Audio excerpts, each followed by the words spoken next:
Good evening, Eastern North Carolina. I'm your first alert meteorologist, Russell James, taking a look at your latest tropical update right now. So we take a look at our tropical trends as we head further and further into the hurricane season. We're right about here, so typically we generally see lesser than normal activity compared to August and September, but that's not quite the case right now in the Atlantic Basin, at least as of the 2023 hurricane season. Right now we're tracking Tropical Storm Bret, location 12.4 north, longitude 49.5 west, has winds of 45 miles an hour, moving to the west at 18 miles per hour, and the pressure 1,006 millibars. Now this is the update as of the 8 p.m. advisory. And so as Bret continues to move off towards the west, we expect the system to remain as a tropical storm. It could get as strong as 65 miles per hour, but then notice moving south of Hispaniola and Puerto Rico as well. So not much of a concern for that particular part of the world. But as we take a closer look, let's look into the dynamics of this tropical storm. Here's the reason why it's been having such a hard time. Notice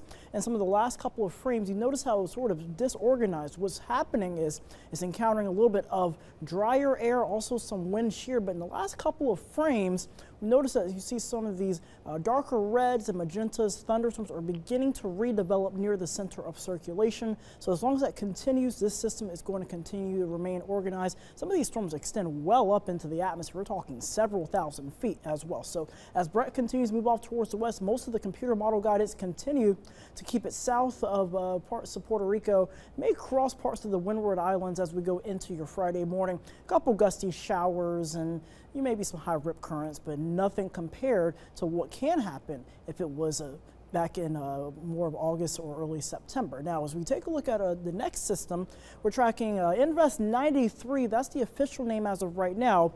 48 hours from now, 70% chance of developing. In the next 7 days, 80% chance of developing. If it were to develop, the next name on the list is Cindy. It looks like right now, not really much in the way of showers and storms. It did lose its punch a little bit, but it looks like a recent blow up near that center of circulation. And this too, as well, is going to continue to track off towards the west over the coming days.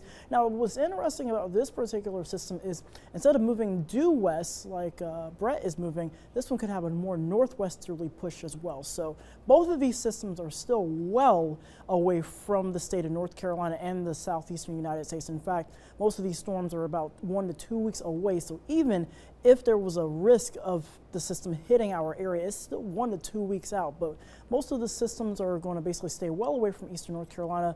Bret is expected to move further down towards the south and west, eventually affecting parts of the western Caribbean. And as for Invest 93, moving westward and expected to recurve out into the central Atlantic. But of course, with it being hurricane season, we made it through 2 names thus far. Next name, Cindy, Don, followed by Emily and Frank.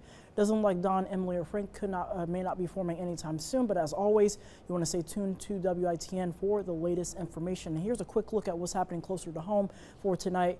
It looks like first alert weather day, again, with the potential of seeing some downpours across the region.